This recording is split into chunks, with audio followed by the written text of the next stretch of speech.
Hello students, आज हम पढ़ेंगे गैलुसैक्स लॉ। गैलुसैक्स वैज्ञानिक ने दिया था। उनके अकॉर्डिंग जब दो या दो से ज़्यादा गैसेस आपस में रिएक्शन करती हैं तो क्या बनाती हैं? गैसेस बनाती हैं। जब नॉर्मली होता क्या है, जब रिएक्शंस आपस में गैसेस करती हैं तो वो नॉर्मली केस में गैस ही बनाती हैं। तो गैलुसैक ने कहा था कि जब कम से कम दो गैसेस आपस में रिएक्शन करके जब प्रोडक्ट बनाती हैं तो सेम टेम्परेचर और प्रेशर पर उन गैसेस का जो वॉल्यूम है वो आपस में एक सिंपल होल नंबर रेशियो होता है। फॉर एग्जाम्पल, जैसे हाइड्रोजन गैस ली हमने, ठीक है। इस गैस ने ऑक्सीजन गैस के साथ मिलकर hydrogen gas and oxygen gas क्या बनाया? H2O बनाया। ये H2O क्या होगा? वेपर फॉर्म में होगा, यानी कि गैसियस फॉर्म में होगा, ठीक है। ये H2O2 के साथ मिलकर H2O बना रहा है। तो इसमें मान लिया, अब हम इसको थोड़ा सा बैलेंस कर लें इस रिएक्शन को, ठीक है, हो गई। अब मान लिया ये हमने 2 ml ली और ये 1 ml मिलकर बनाई 2 ml H2O, तो इनके वॉल्यूम्स में आपस में कैसा होगा? सिंपल होल रेशियो होगा। कर लो आप 2 ml का रेशियो 1 ml के साथ और फिर 2 ml का, यानी कि रिएक्टेंट्स और प्रोडक्ट्स टोटल मिला के जितनी भी गैसेस बनती हैं रिएक्टेंट्स में और प्रोडक्ट्स में, इनका आपस में सिंपल होल रेशियो होता है। ये कहा था गैलुसैक्स ने, ठीक है। इसके अलावा कोई और एग्जाम्पल ले सकते हैं आप। जैसे एक तो हमने ये एग्जाम्पल लिया, आप इसको नोट कर सकते हैं।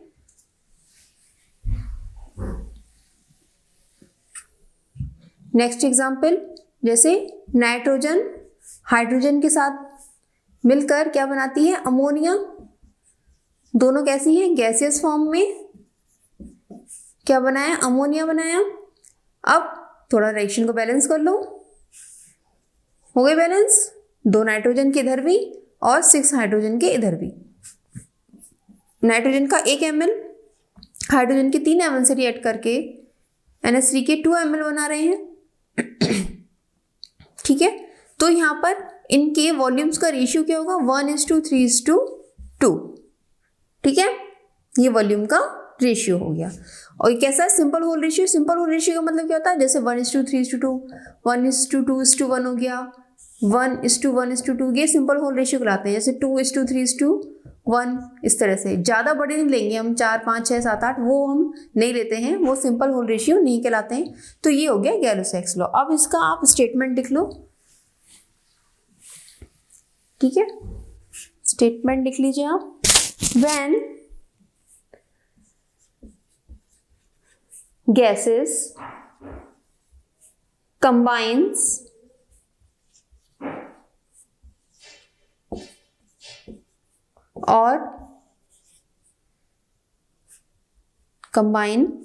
or produce in chemical reaction, they bears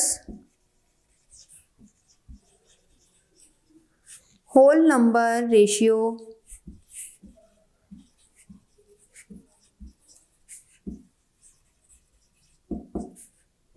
to one another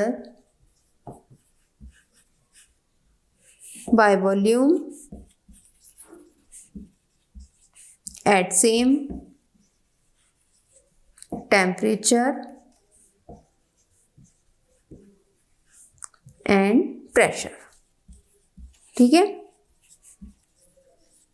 When gases combine or produce, जब गैसेस आपस में जुड़ती हैं और प्रोड्यूस होती हैं, in chemical reaction they bears whole number ratio to one another by volume. वो वॉल्यूम से, आयतनों में एक दूसरे से कैसे होती है? सिंपल होल नंबर रेशियो होती हैं at same temperature and pressure. ये मेन चीज़ है। T एंड P जो होंगे वो सेम होंगे दोनों परिस्थितियों में, ठीक है। ये था हमारा गैलुसैक्स लॉ। आप स्टेटमेंट लिख लो। बुक्स में थोड़ी हार्ड है, मैंने थोड़ी इजी करके बनाई है ताकि याद करने में आसानी हो, ठीक है। लिख लिया आपने? एग्जाम्पल्स अभी जो मैंने आपको दोनों बताए हैं वो एग्जाम्पल आप नोट कर सकते हैं इसके नीचे। अब हम नेक्स्ट चलते हैं, हमारा आता है एवोगैड्रो लॉ।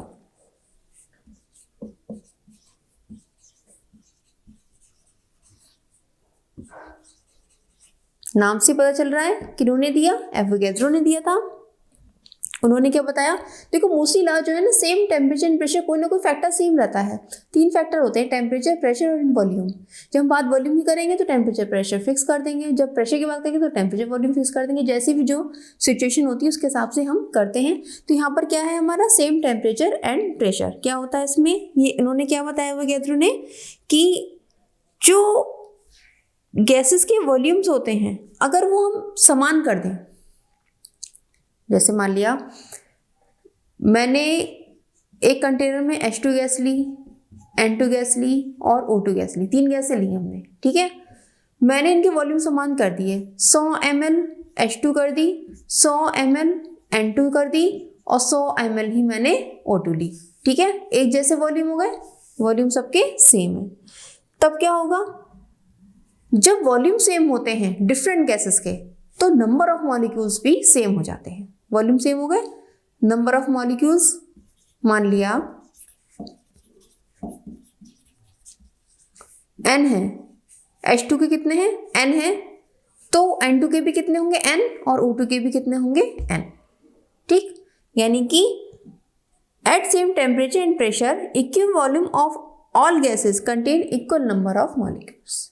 जो गैसेस का वॉल्यूम अगर सेम कर दिया जाए तो उनमें मॉलिक्यूल्स की संख्या भी समान हो जाती है। ये कहा था एवोगैड्रो ने।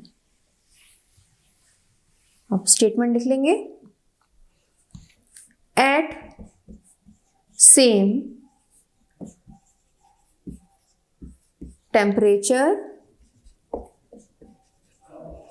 And pressure, at same temperature and pressure equal volume of all gases contain equal number of molecules. For example, 100 ml of CO2 have n molecules. Let मान लिया हमने 100 ml of CO2 have n molecules, then 100 ml of N2 also have n number of molecules. Clear हो रहा point. अगर हमने CO2 के 100 ml लिए हैं और उसमें n मॉलिक्यूल्स हैं तो 100 ml N2 के भी n मॉलिक्यूल्स होंगे। क्लियर है, सिंपल सा है। इसी के नीचे इतना आपने नोट कर लिया, इसी के नीचे एक पॉइंट और लिख लीजिए, इसे याद करने में वॉल्यूम याद करने में आसानी होगी आपको। Volume of gases directly proportional to number of molecules, ठीक है। ये तो दिख रहा है, मॉलिक्यूल्स के नंबर जितने ज़्यादा होंगे, जितने ज़्यादा मॉलिक्यूल्स होंगे उतने वॉल्यूम बढ़ेगा, ठीक है। Volume gases directly proportional to number of molecules, ये था हमारा एवोगैड्रो लॉ, ठीक है। अब नेक्स्ट आता है हमारा डाल्टन्स एटॉमिक थ्योरी। जब एटॉमिक थ्योरी आई तो सबसे पहले जो एटॉमिक थ्योरी दी वो किसने दी, डाल्टन्स ने।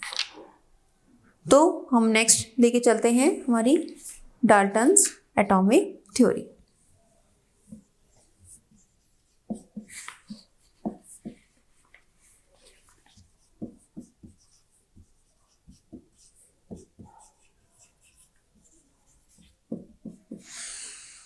क्या थ्योरी दी थी इन्होंने,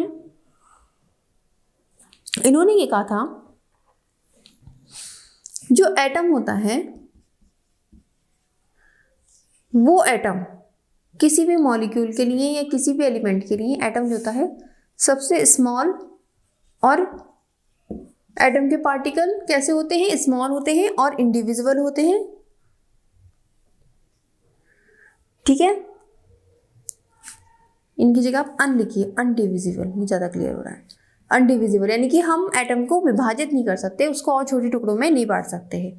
ठीक है, और क्या बताया इन्होंने, जो इन्होंने बताया सेम एलिमेंट के जो एटम्स होते हैं वो कैसे होते हैं, आइडेंटिकल।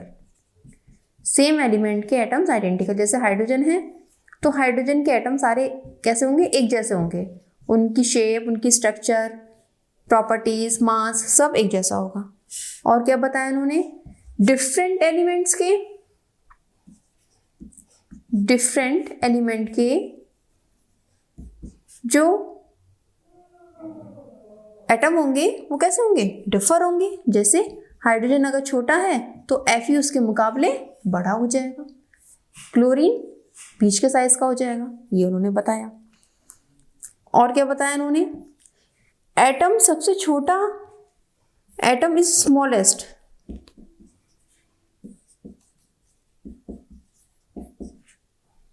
सबसे छोटा पार्टिकल होता है जो किस में भाग लेता है, रिएक्शन में।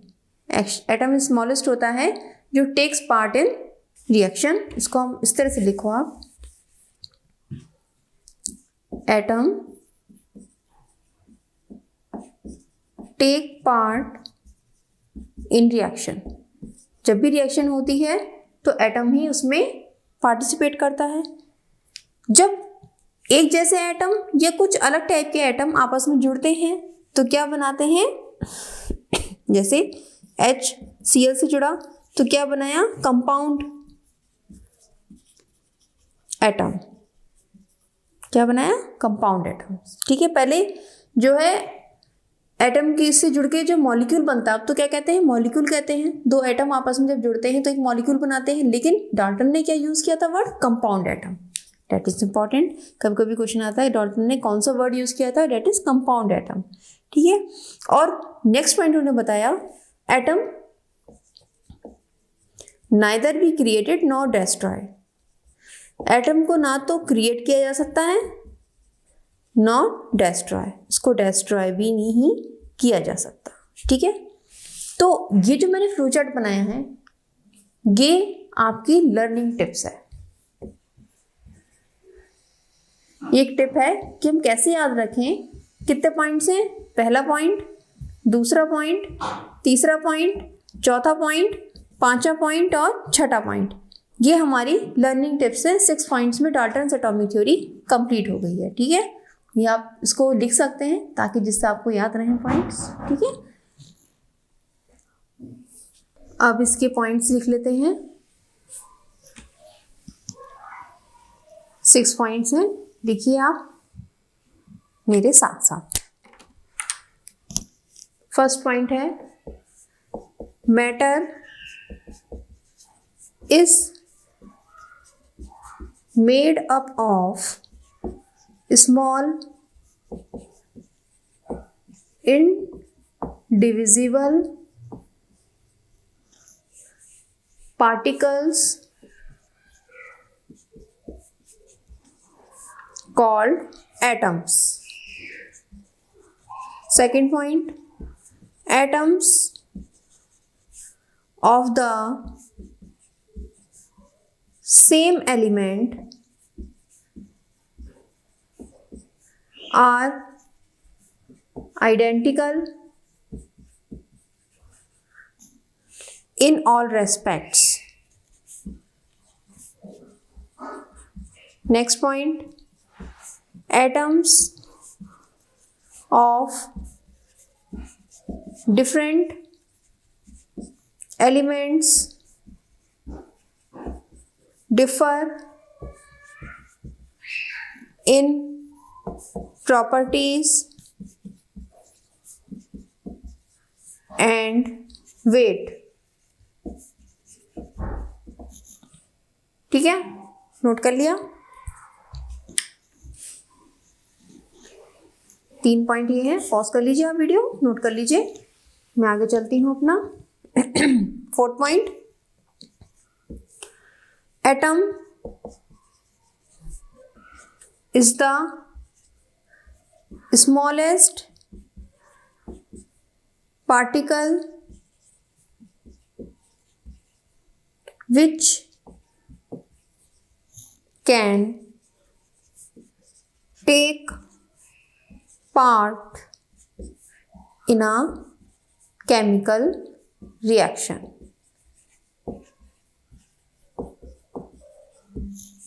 5th point, atoms combine in a simple but fixed ratio to form compound atoms. अब हम यहाँ क्या लिखते हैं, compound atoms, not molecules, क्योंकि उन्होंने क्या बोला था, compound atoms. Atoms can neither be created nor destroyed. ठीक है, ये पॉइंट्स हो गए डाल्टन्स थ्योरी के। अब इनकी कुछ लिमिटेशंस भी थी। क्या लिमिटेशंस थी? सबसे बड़ी लिमिटेशन तो यही थी कि इन्होंने कहा एटम जो है इंडिविजिबल है, उसको नहीं तोड़ा जा सकता, जबकि आज के समय में एटम किससे मिलकर बना होता है, इलेक्ट्रॉन, प्रोटॉन और न्यूट्रॉन से, यानी कि एटम डिविजिबल है।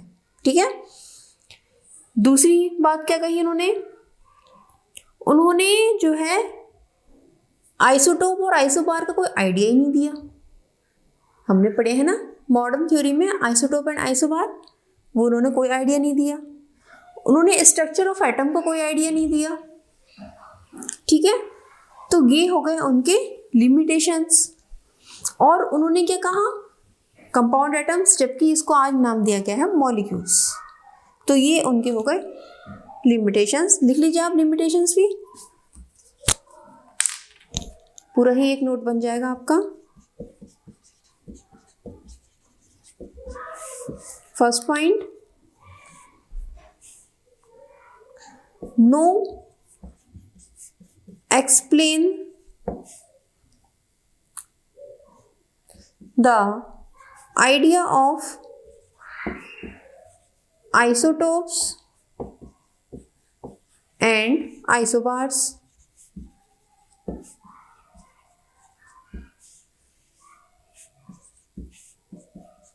No give any idea of structure of atom. Structure of atom का कोई आइडिया नहीं दिया, तभी तो नहीं बता पाए कि इलेक्ट्रॉन डिविजिबल है या इंडिविजिबल, बिकॉज इलेक्ट्रॉन नहीं, एटम इज डिविजिबल। ठीक है, next point,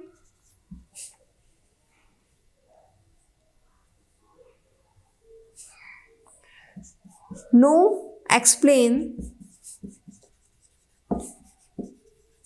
the cause of chemical combination. वो केमिकल कॉम्बिनेशन का कॉज भी नहीं बता पाए।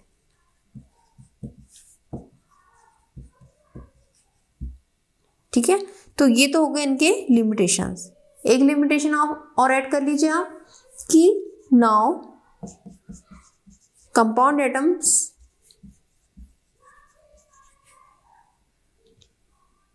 Are called molecules. ठीक है, ये हो गया आपके डाल्टन्स एटॉमिक थ्योरी के लिमिटेशंस। अब इसके बाद आती है मॉडर्न एटॉमिक थ्योरी, जो बहुत इंपॉर्टेंट है।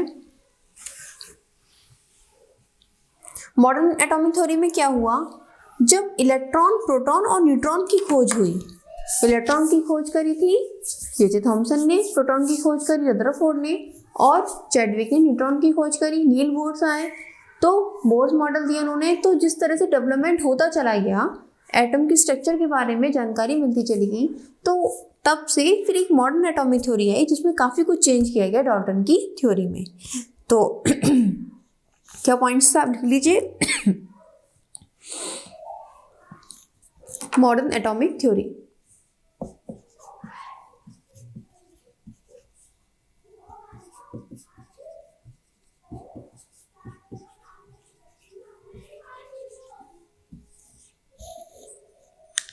First point,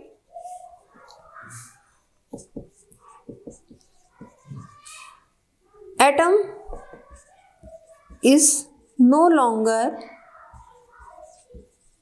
indivisible as it is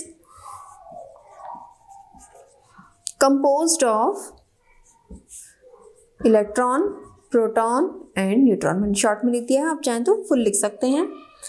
atoms of the same element may not be similar in all respects। अब ये बात उन्होंने कैसे कही कि एटम जो है, डाल्टन ने क्या कहा था कि किसी भी एक एलिमेंट के सारे एटम सिमिलर होते हैं, लेकिन मॉडर्न एटॉमिक थ्योरी कहती है किसी भी एक एलिमेंट के सारे एटम सिमिलर नहीं होते। बिकॉज एग्जाम्पल, क्लोरीन 35 भी होता है, ठीक है, इसको ऊपर लिखते हैं हम, एटॉमिक वेट है, क्लोरीन 35 भी है एंड क्लोरीन 37 भी है। आइसोटोप्स हैं क्लोरीन के, लेकिन हैव डिफरेंट एटॉमिक मास। उन्होंने कहा था सारे रेस्पेक्ट में एक जैसे होते हैं, लेकिन यहाँ तो रेस्पेक्ट में एक जैसे नहीं है, यहाँ वेट अलग अलग हो गए। तो ये जो है मॉडर्न एटॉमिक थ्योरी का एक पॉइंट हो गया, ठीक है, इतना लिख लिया आपने, ठीक। नेक्स्ट पॉइंट लिखिए,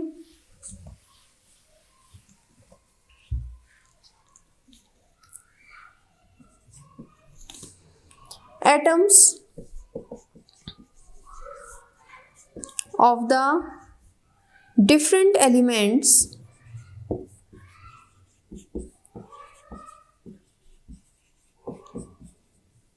may have the same atomic masses।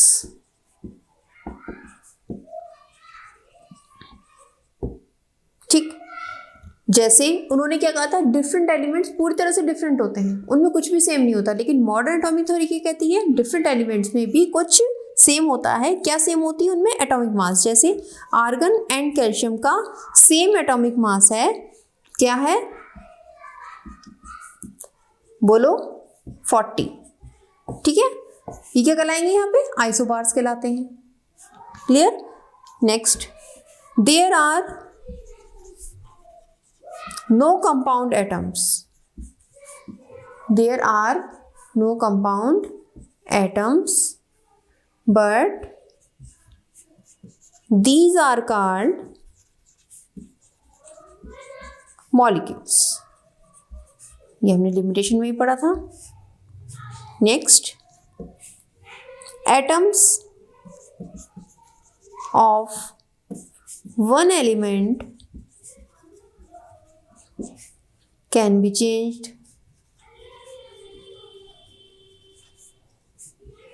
into atoms of other element।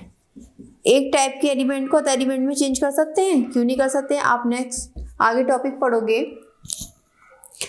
Radioactivity, तो उसमें आप जानोगे कि एक एटम को दूसरे एटम में किस तरह से चेंज किया जा सकता है। इसका एग्जाम्पल मैं भी इसको रफ करके बताऊंगी, ये आपने नोट कर लिया होगा। इसका एग्जाम्पल क्या है? बेरिलियम का ये एक एटम है, इसका क्या है? एटॉमिक नंबर 4 और एटॉमिक मास 9। जब इस पर हीलियम के न्यूक्लियस की बमबारी की जाती है, बम्बार्डमेंट की जाती है, तो क्या बनता है? कार्बन का एक एटम बनता है और न्यूट्रॉन निकल जाता है। ठीक है, आप जोड़ के देख लीजिए, 4 और 2 6, 6 हो गए, 9 4 13 12 और एक निकला neutron, that is neutron particle. तो यहाँ पर बेरिलियम किस में कन्वर्ट हो गया, कार्बन में। इसको रिलेटिविटी का एग्जाम्पल देते हैं कि आप आगे चल के पढ़ेंगे इसको। नेक्स्ट पॉइंट लिखिए 6 point, mass and energy are interconvertible. उन्होंने लास्ट पॉइंट क्या कहा था, लास्ट पॉइंट क्या कहा था उन्होंने कहा था atom neither be created nor be destroyed, ना तो उससे पैदा किया जा सकता ना ही उत्पन्न किया जा सकता, लेकिन मास और एनर्जी तो कन्वर्ट किया जा सकती है। अगर आप एटम को डिस्ट्रॉय करोगे तो किस रूप में कन्वर्ट होगी, वो एनर्जी में कन्वर्ट हो जाएगी और एनर्जी से मास ही बन जाएगा। उसका सबसे बड़ा एग्जाम्पल क्या है, जो इलेक्ट्रिसिटी बनती है तो क्या होता है, उसमें यूरेनियम पर बॉम्बार्डमेंट की जाती है न्यूट्रॉन की, जो फास्ट स्पीड के न्यूट्रॉन होते हैं, तो उससे क्या होता है, वो टूट जाता है बेरिलियम और छोटे छोटे एलिमेंट्स में, लेकिन साथ में बहुत ज़्यादा एनर्जी निकलती है। उस एनर्जी का यूज़ क्या करती है, इलेक्ट्रिसिटी को बनाने में किया जाता है। ठीक, तो मास एनर्जी इंटर कन्वर्टेबल है, एक दूसरे में चेंज की जा सकती है। वहाँ मास को खत्म करके एनर्जी में कन्वर्ट किया जाता है। ठीक है, ऐसी एनर्जी भी मास में चेंज हो जाती है। तो ये था जो मैंने अब ये क्यों लिखवाया है, क्योंकि जो पॉइंट हमने डाल्टन एटॉमिक थ्योरी के 6 पॉइंट्स लिखे थे, उन 6 पॉइंट्स का एडवांस वर्जन ये 6 पॉइंट्स से मैंने कंप्लीट कर दिया है, शॉर्ट में कर दिया, और पूरी जो आपकी मॉडर्न एटॉमिक थ्योरी इसमें आ गई है। ठीक है, किताबें बहुत लंबी लंबी दे रखी है, मैंने कॉन्साइज कर दी है। ठीक, ये हो गया आपकी मॉडर्न एटॉमिक थ्योरी। अब ये वीडियो आपका कंप्लीट हुआ। नेक्स्ट वीडियो में हम पढ़ेंगे